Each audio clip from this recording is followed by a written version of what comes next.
também pela instrumentalidade do cantor, o Anderson, que foi sensível aos céus para que a gente estivesse aqui.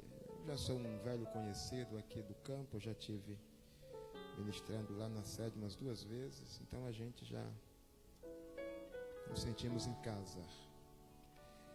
Abra sua Bíblia, Mateus capítulo 16, versículo 13. Nós vamos... Mateus 16, 13. Deus abençoe os obreiros da casa de Deus. E chegando Jesus às partes de Cesareia de Filipos, interrogou os seus discípulos, dizendo: que dizem os homens ser o Filho do Homem? E eles disseram, uns João Batista, outros Elias, outros Jeremias, ou um dos profetas.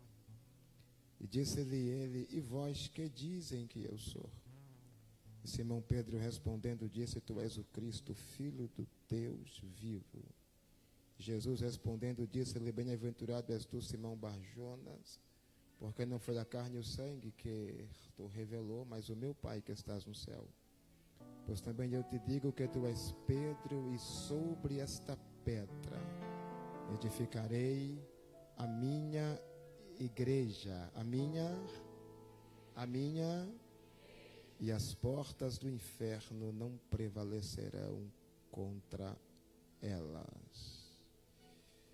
Olhe para 2 irmãos e diga para ele: tu não sairás daqui da mesma forma que entrou. Diga isso para ele. Amados, um belo dia, Jesus convida os seus discípulos para a região de Cesareia de Filipos. Parece-me que Jesus estava nas margens da Galileia, e essa convocação aqui, ela é uma convocação sem programação. Lendo o texto dá para a gente entender mais ou menos assim. Jesus chama, ele convoca o colégio apostólico para a região de Cesareia de Filipos. Uma região, diga-se de passagem, montanhosa. E é bom a gente também aprender que existia 2 Cesareias. Percebe que o texto está dizendo Cesareia de Filipos. A outra Cesareia era uma Cesareia que foi feita em homenagem a César. Então Jesus faz questão de dizer: não é a Cesareia de César, é a Cesareia de Filipos.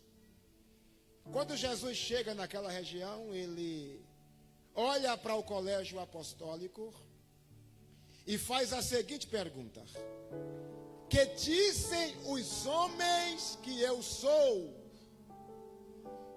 Uma pergunta o quanto que singela para dificuldade da trajetória ou do trajeto. Que diz os homens? Aonde vocês andam, se comunica, o que é que estão falando ao meu respeito? Talvez Pedro disse: Senhor, lá onde eu moro, alguém está dizendo que o Senhor é um profeta. Mas por que estão achando que eu sou um profeta? É porque daqui 100 anos o Senhor vai sumir do cenário. Sim, Tiago, aonde eu estou, alguém está dizendo que o Senhor é Jeremias. Mas por que estão achando que eu sou Jeremias? É porque o Senhor chora muito. E já tem até um um adágio aí: Jesus chorou. E Jeremias é chamado de um profeta. Sim, mas aonde eu moro, diga Judas, alguém está dizendo que o Senhor é Elias. Agora vocês pegou pesado. Por quê? Porque o Senhor tem uma autoridade como a de Elias. Disseram que o Senhor chegou no templo, tinha um comércio ilegal, o Senhor foi lá e quebrou barraca. E aí estou achando que o Senhor é Elias que voltou. Mas por que Jesus fez essa pergunta ao discípulo? Escute isso. Por que a pergunta? Que diz os homens que eu sou? Por que a pergunta?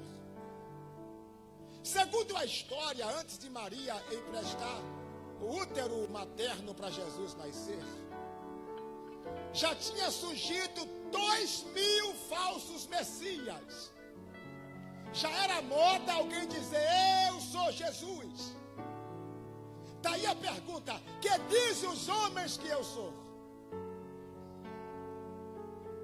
Jesus perguntou ao discípulo o que as pessoas, enfim, achavam dele. João Batista, Elias, Jeremias ou um dos profetas. Antes de Maria emprestar útero para Jesus nascer, já tinha surgido 2.002 falsos messias. Então já era natural alguém dizer: eu sou Jesus. Quando Herodes mandou matar as crianças, 3 sobreviveu: Jesus, João Batista e Natanael. Segundo a Bíblia, João foi, não sei onde João escondeu. Jesus foi para o Egito, mas o pai dele, e a mãe de Natanael pegou ele e colocou debaixo de uma figueira.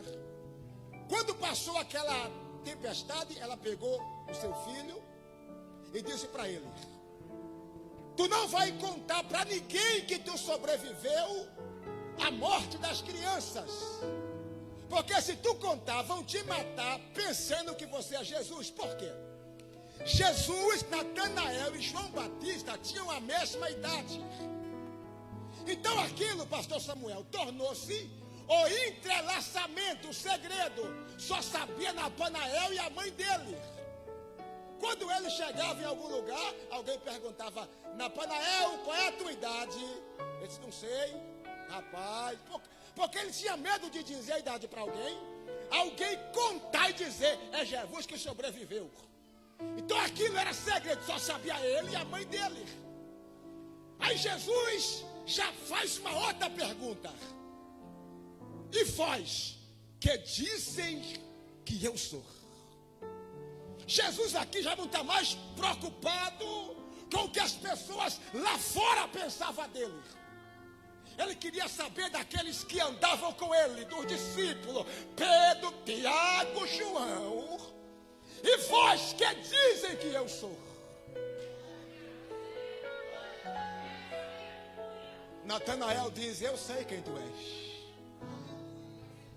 Talvez ele reprisou a sua história e disse: quando Filipe andou pregando na minha cidade, ele falou para mim que o Messias tinha chegado. E eu não acreditei e até disse: diz Nazaré, pode vir alguma coisa boa? E Filipe disse: venha e veja. E quando Filipe me trouxe até você, eu duvidei que você era o Messias. Mas eu estou aqui porque tu revelou o segredo que só sabia eu e a minha mãe. Tu disse para mim. E Jesus disse a verdade, Filipe. Eu revelei o teu segredo, pastor Márcio. E qual foi o segredo? Jesus disse: Filipe. Jesus disse: Natanael, antes que Filipe te achasse, eu já te vi debaixo da figueira. Na hora o Espírito Santo já muda o cenário. E Pedro diz: eu também sei quem tu és. Tu és o Cristo, o Filho do Deus vivo. Jesus diz: vem cá, Pedro, porque um homem natural não tem poder de saber essas coisas se meu Pai não revelar. Pois eu te digo, Pedro, que tu és Pedro, ou farrapinho de pedra, e sobre esta pedra que sou eu edificarei a minha igreja, e as portas do inferno não prevalecerão contra ela. Jesus edificou. Levante a mão e glorifique a Jesus Cristo. Esse mesmo Pedro que Jesus, esse mesmo Pedro que disse: eu sei quem tu és, foi esse mesmo Pedro que negou a Jesus, foi esse mesmo Pedro que negou a Cristo.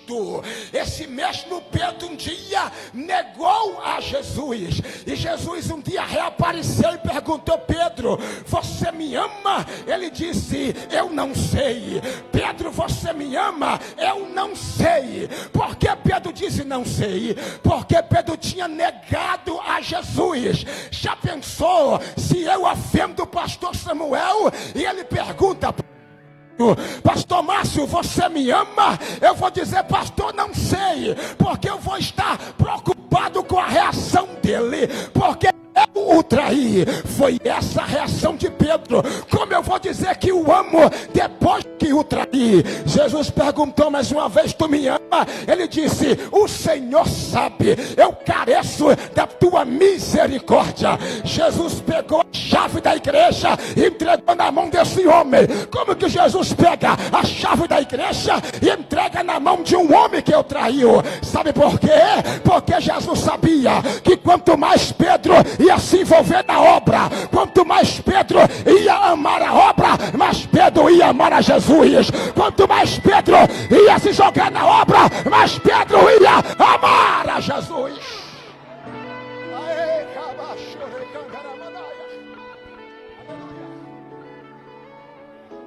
Jesus aqui faz uma coisa interessante. Ele diz assim: eu estou edificando a minha igreja hoje, e sobre esta pedra edificarei a minha igreja, e as portas do inferno não prevalecerão contra ela. Para fazer parte da igreja que o Senhor edificou, tem que portar pelo menos 3 virtudes.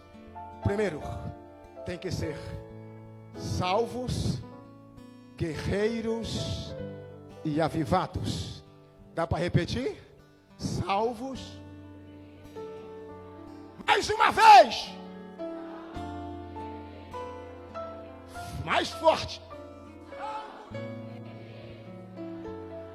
Pergunta para ele, pergunta assim: ô varão, ô varoa, tu és salvo?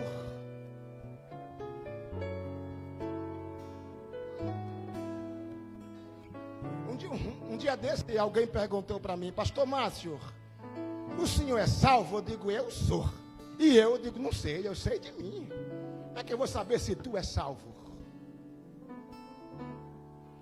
Eu tenho uma honra de ter nascido no berço cristão. Meu pai é pastor há 45 anos. E com a idade de 18 anos eu já estava envolvido no campo missionário. E eu fiquei lá no sertão 2 anos pregando para ganhar a primeira alma. 2 anos. E eu doido para ser pregador. Meu pai dizia assim: quando você ser pastor de ovelha, que se apaixonar por ovelha, que amar a ovelha, aí você pode ser pregador. Eu dizia: mas por que, painho? É para não sair por aí maltratando as ovelhas de Jesus. Eu digo: então tá bom. Aí meu pai comprou aquele monte de... Alguém sabe o que é tamborete? Comprou aquele monte de tamborete, colocou dentro de um salão, uma igreja de barro, não tinha piso, não tinha luz, era um telhado de sapé, lá no meio do mato. Me jogou lá e disse: vai ganhar alma para ser pregador. E aí, pastor Samuel, eu fazia culto de manhã, de tarde e de noite, e Jesus não salvava. E eu digo: Jesus salva uma alma, Jesus salva uma alma. 2 anos depois, Jesus salvou a primeira alma. Aí um dia eu fui para a cidade fazer curso, né, teológico. Aí voltei, irmãos. Irmão, durante o dia eu visitava aquela alma 3 vezes. Eu estava em casa, chegava lá: oi, irmão João, pai do senhor, como é que está o senhor? Está crente? Estou, Deus lhe abençoe. Pastor, o senhor já veio aqui 2 vezes? Eu digo: é porque só tem eu e tu e eu, fazer o quê? Aí um dia eu viajei, quando eu voltei, fui visitar minha ovelha. Quando eu cheguei lá: pai do senhor, irmão João. Ele: eu digo: o sangue de Jesus tem poder. Está amarrado. O que foi, irmão? Aí ele foi lá, pastor Samuel, pegou a Bíblia dele e trouxe para mim. e disse assim: o senhor me enganou. Eu digo: gente, como assim? O senhor disse para mim que eu sou salvo, que eu sou. Mas veio um grupo aqui dizendo que eu não sou salvo e provou na palavra de Jeová e deixou marcado para o senhor ler. Eu digo: deixa eu ver aonde. Aí peguei a Bíblia, aí estava marcado: aquele que perseverar até o fim será. Mas o senhor disse que eu era. Mas Jeová está dizendo que só é salvo quem perseverar até o. Quantos são salvos? E agora, pastor, como é que explica um trem desse para um novo convertido? Aí eu disse a ele: vem cá, meu filho. A Bíblia tem 3 linguagens: alegórica, figurativa e literária. Para entender a Bíblia, carecemos de entender suas linguagens. Quando Paulo disse: as mulheres estejam caladas na igreja, é porque as irmãs conversavam o culto inteiro. Irmã, deixa de conversar fiado e dá glória a Deus. Vocês podem falar do evangelho, mas besteira não. Tentando explicar para ele que quando Mateus escreveu esse texto, não foi para nós. A Bíblia para nós é regra de fé e prática. Mas Mateus escreveu à igreja da Grécia: irmãos da Grécia, se vocês perseverar até o fim, vocês serão. Meu irmão, esse versículo já teve cabo, já se cumpriu. A igreja de Jesus é uma igreja salva. E eu ainda não provei para ele na Bíblia que a gente era salvo. Peguei a minha Bíblia e abri 1 Coríntios 1,18 e disse para ele: está escrito, porque o evangelho da cruz é loucura para os que perecem, mas para nós que somos salvos é o poder de Deus. Cadê a igreja salva? Levante a mão. Só a igreja salva adora e glorifique ao Rei dos Reis e Senhor dos Senhores. Salvos. Lembro-me que um dia eu disse: Deus, eu estou cansado. 18 anos estudando, trazia o material escolar para estudar, para fazer a obra de Deus também. E um belo dia, eu estava domingo de manhã, com a lição, sozinho, estudando a escola dominical. Alguém chegou na porta de casa e bateu. Ô, de casa! Aí eu digo: oxe, tá parecendo a voz de manhã. Será que é ela? Aí eu olhei. Aí cheguei na porta, olhei, era uma senhora. Aí eu dei um sorrisão com o gato, que eu tinha já uns meses que não vi um crente. Aí disse: ô, minha irmã. Ela disse: eu não sou tua irmã. Eu digo: e a senhora é quem? Eu sou a macumbeira da região, pastor Samuel. Igreja, eu nunca tinha expulsado um demônio na vida, só de longe. Sai, mas de perto não. Quando a mulher disse que era macumbeira, irmãos, me lembro-me que, quem lembra que antigamente as portas tinham 2 tramelas? Quem lembra? Um em cima ou embaixo? Quem lembra? Ainda tem ainda? Sangue de Jesus tem poder, isso é passado. Ela ficou em pé na porta, dizendo assim: eu sou a macumbeira e vou fechar a igreja. E eu doido para bater a porta, para derrubar a mulher, para fechar. Porque eu não sabia como expulsar. Porque a priori, eu tinha chamada de Deus, mas eu não tinha capacidade ainda para exercer o ministério. E pode. Alguém perguntou: pastor, eu tenho que aprender a cantar para cantar? Eu disse: não. Eu tenho que aprender para pregar? Também não. E como que eu faço? A gente vai cantando como sabe, a gente vai pregando como sabe, até aprender para fazer melhor. Porque Deus não chama quem é capaz. Quando Deus chama, Deus capacita. A gente aprende a fazer no exercício da obra de Deus.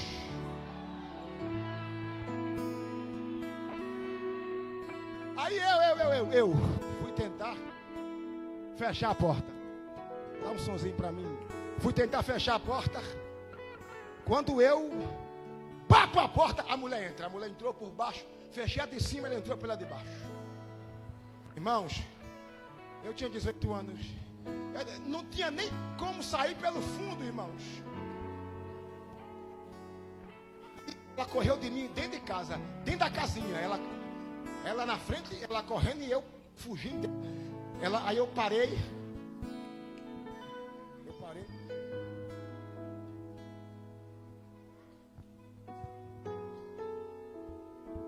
Oi.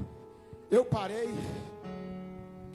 Ela apontou o dedo para mim e disse assim: depois que você veio para esse lugar, o meu terreiro de macumba já não é mais a mesma coisa. A macumba não funciona mais. Os guias não descem mais lá no terreiro, porque essa igreja fica aberta o dia inteiro. E cada culto que essa igrejinha faz está perturbando o meu terreiro. E a macumba já não funciona mais. E eu vim aqui fechar essa igreja. Quando ela falou que aquela igrejinha estava atrapalhando o terreiro, eu levantei debaixo de uma autoridade. O medo virou coragem. Eu coloquei o dedo e disse: o sangue de Jesus tem poder. A mulher caiu na hora. Adore a Jesus.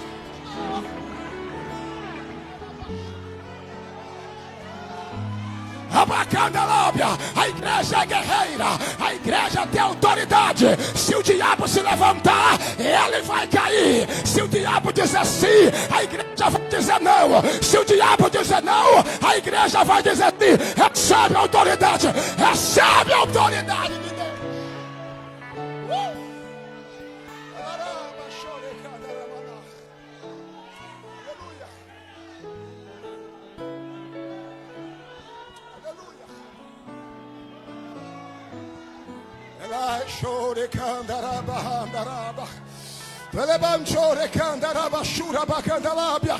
Eu estou liberando uma mensagem profética para a sua vida nesta noite.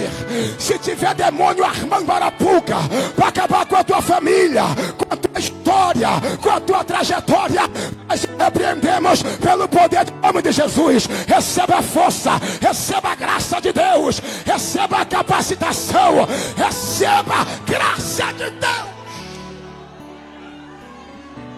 Aleluia.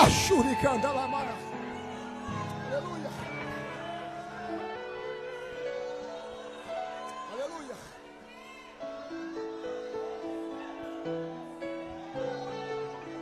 A mulher olhou para mim e disse assim: daqui 7 dias eu fecho essa igreja. Eu já estava cheio da unção. Olhei para ela e disse: daqui 7 dias Jesus vai fechar o terreiro. Ela disse: como é que é? Eu digo: nada não. Aí tapiei. Ela olhou e falou comigo assim: ô bichinho, para encerrar a conversa, eu mato num piscar de olhos. Eu disse: Jesus mata e nem pisca o olho. Tem crente guerreiro aí. Tem crente guerreiro aí. Só Deus sabe o que você está enfrentando. Só Deus sabe como começou o teu ano e como terminou. Mas Deus te trouxe hoje aqui para te dar refúgio. Deus te trouxe hoje aqui para recarregar as baterias. Deus te trouxe hoje aqui para te dar graça, para te dar poder, para te dar capacitação, para te dar unção e graça de Deus. Recentemente alguém disse: pastor Márcio, por que algumas lutas que eu enfrento, elas não passam? Eu disse: simples, porque essas lutas é quem te faz permanecer de pé. Essas lutas que te coloca na frente da batalha. E eu disse: nessas lutas, Deus não vai tirar. Algumas lutas, você vai orar a vida inteira e Deus não vai tirar, porque são elas que te traz para a igreja, são elas que te faz mais crente, são elas que te faz forte, são elas que te faz capaz.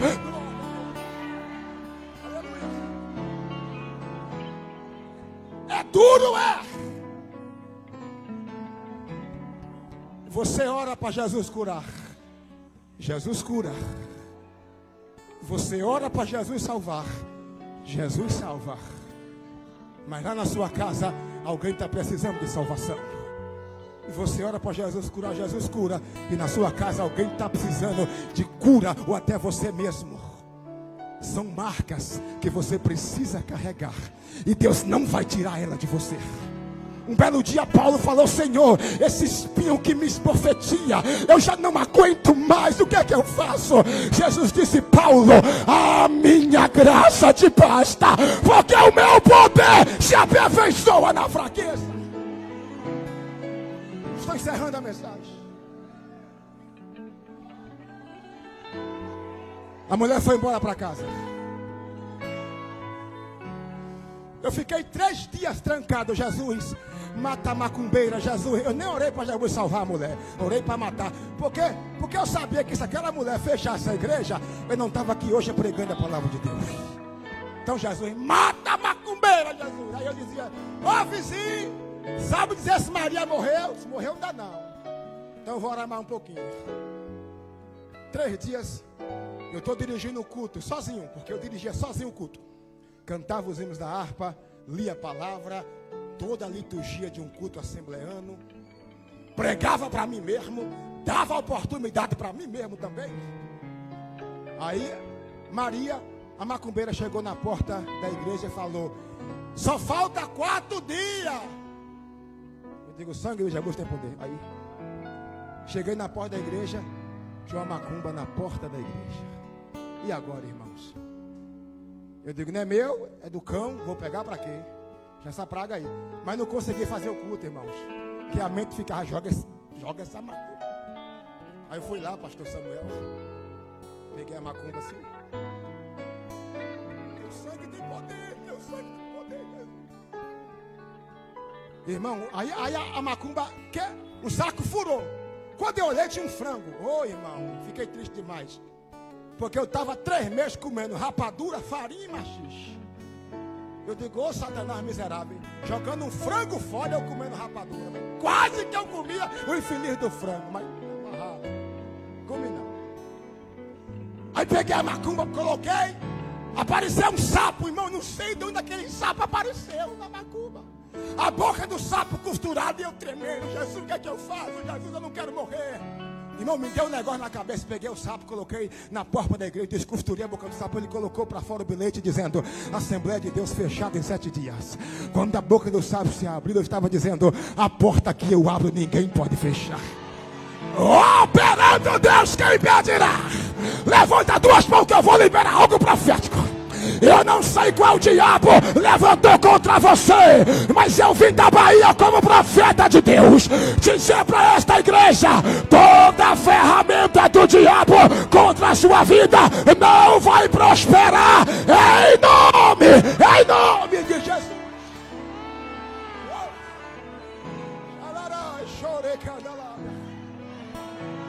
O terreiro fechou, a macumbeira foi embora, e a igreja está lá até hoje, para a glória de Deus.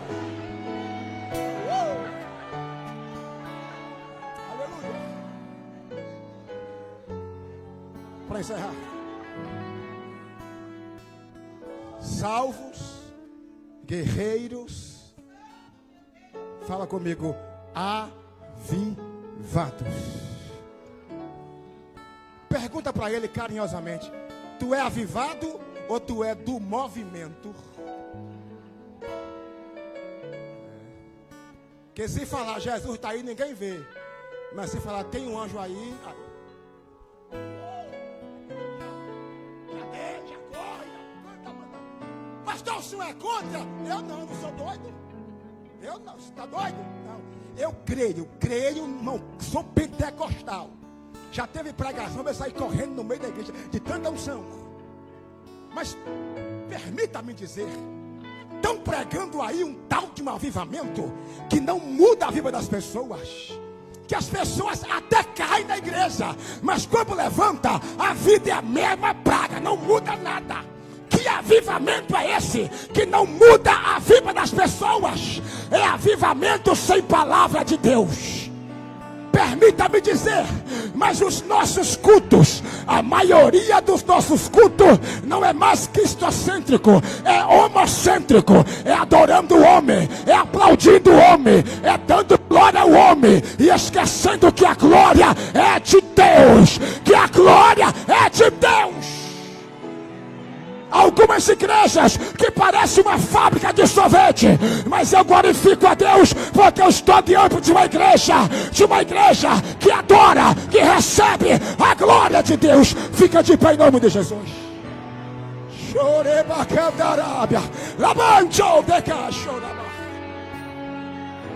cá.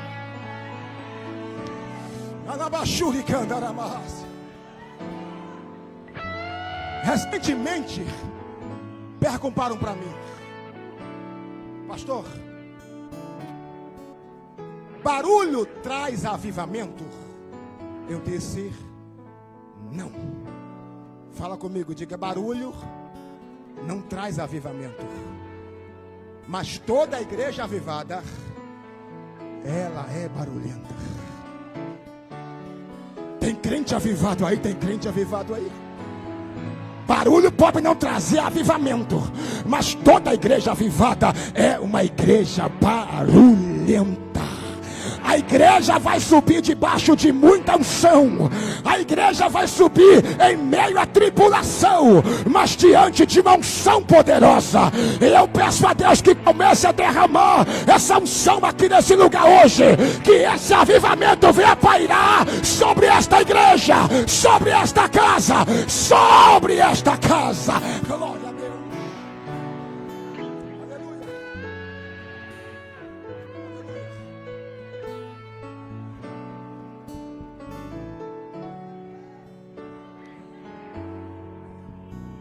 Século 18.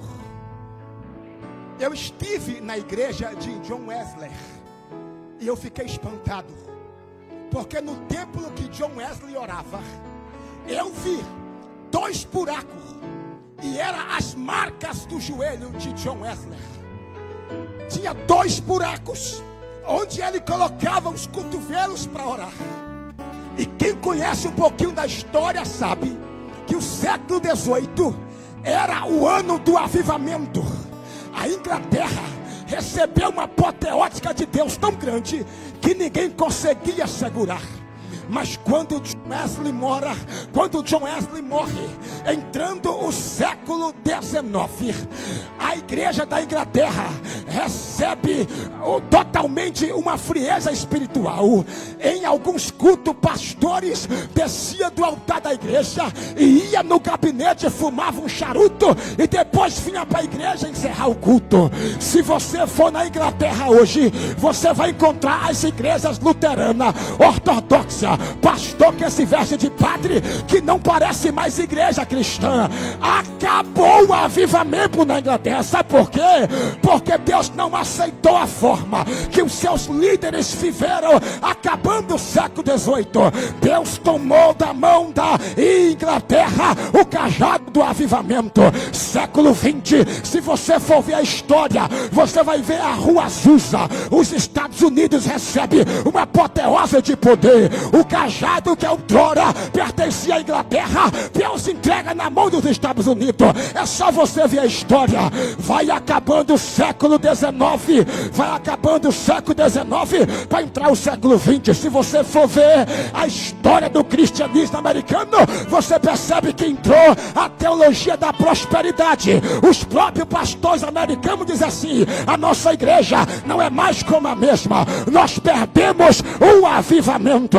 Irmãos, eu vou dar motivo de você adorar a Deus. 1910, chega aqui 2 suecos, Daniel Bergo na Vingre, trazendo o avivamento para o Brasil. O Brasil é o país do avivamento. Oh, glória, glória, glória a Deus. Levante as mãos, deixa eu orar pela sua vida. Muito obrigado, Jesus, por tudo que o Senhor nos proporcionou nesta noite. Obrigado pela tua palavra.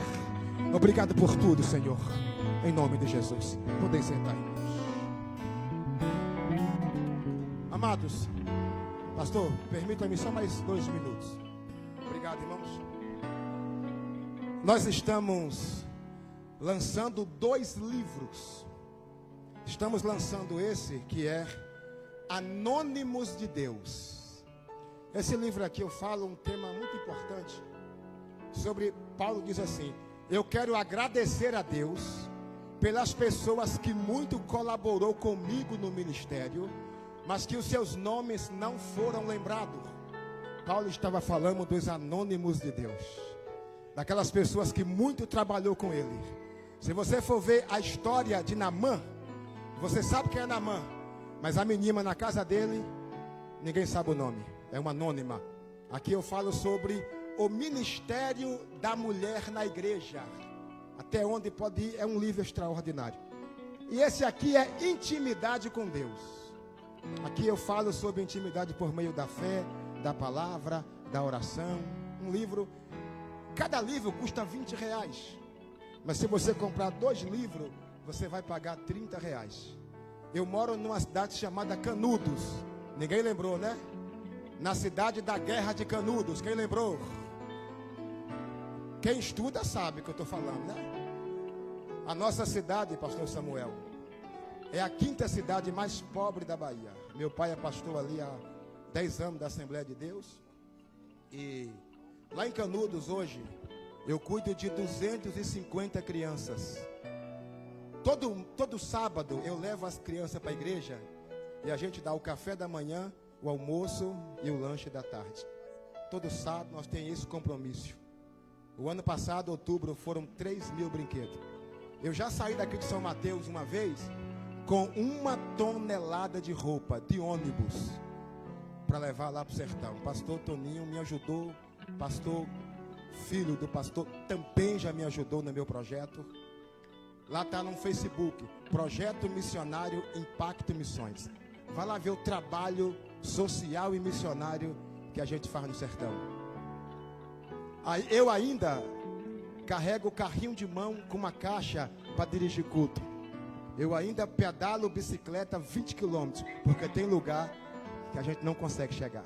Quando eu não estou pregando, quando eu não estou viajando, eu estou no campo missionário fazendo a obra de Deus. E lá ainda tem irmãos que andam 12 quilômetros a pé para ir para a igreja. São 12 para vir, 12 para voltar. Tem vezes que chove, quando a gente já foi irmã da chuva. Estamos enfrentando a maior seca dos últimos 40 anos na Bahia. Quem viu o jornal sabe como é que está o sertão. E quando chove, eu digo, os irmãos não vêm no culto hoje. Os irmãos chegam até mais cedo que o da cidade. Vai lá, abre a torneira, lava o pé e vem para a igreja e depois volta de pé. E eu fiz um voto com Deus, que cada livro desse que eu vender, eu vou doar 30% para a gente comprar uma Kombi para levar os irmãos lá na roça e trazer os irmãos para a igreja. Minha vida sem missões, ela não existe. Então, quando você comprar esse livro, você vai estar investindo também na obra missionária lá no sertão da Bahia. Que Deus abençoe os irmãos. Vamos ficar aqui mais 8 dias. Eu estou ali no hotel hospedado. E a gente tem que pagar hotel todo dia, né? A gente vai que Deus use alguém, diga, pastor, vou lhe pagar aí uma semana de hotel, que benção. O dinheiro vai sobrar para a missão. Pastor, eu vou lhe presentear esse livro para o senhor. Que Deus lhe abençoe. Pastor, e o meu? Oxe, acabar o culto ali, nós vamos botar uma mesa ali. O nome dela é Tem Misericórdia de Mim. Diga assim para o irmão, passa lá.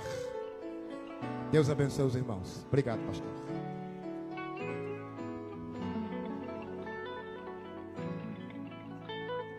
Glória a Jesus. Mensagem poderosa, diretamente do coração de Deus para os nossos corações. Aleluia. Muitos que ouvem essa mensagem decreta, aceita Jesus, porque Deus falou poderosamente. Deus falou profundamente aqui neste lugar.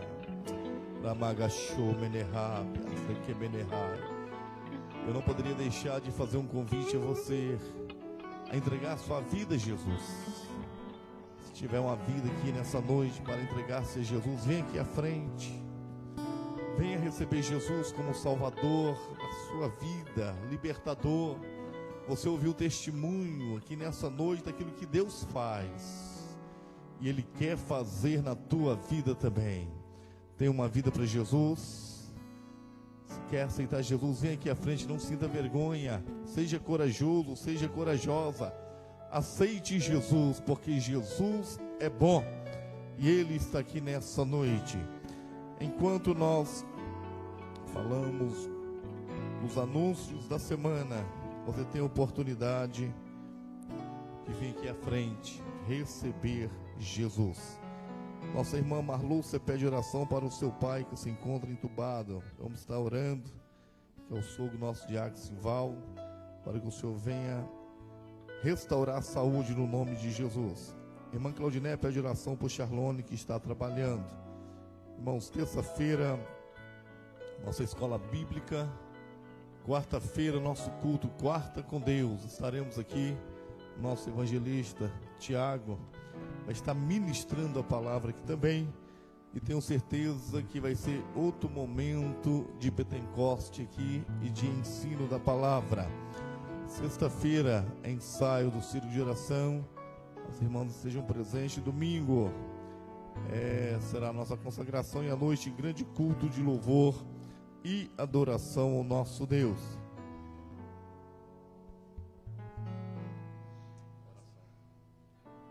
Vamos orar pela nossa irmã Maria Barcelo também, que se encontra enferma, para que o Senhor venha curá-la. Vamos ficar de pé neste momento.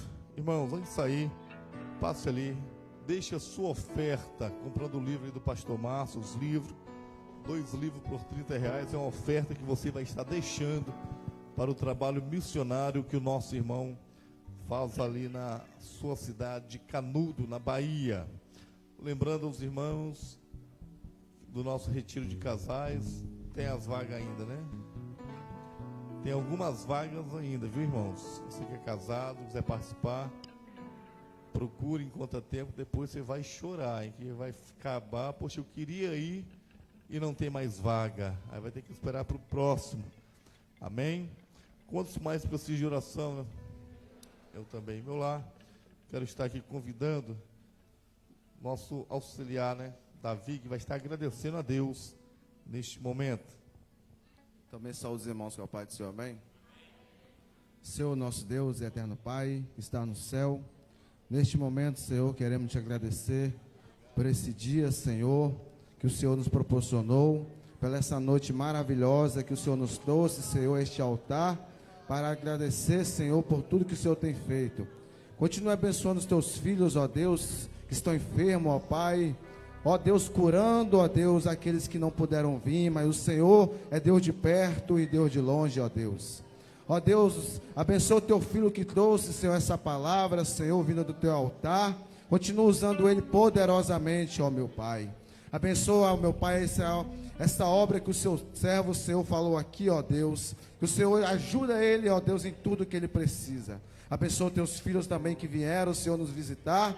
Que o Senhor abençoe a cada um, ó Pai. Leva-nos em paz para nossas casas. É o que nós te pedimos e te agradecemos em nome de Jesus. Amém. Fica, Senhor, já se faz tarde. Tens meu coração para pousar.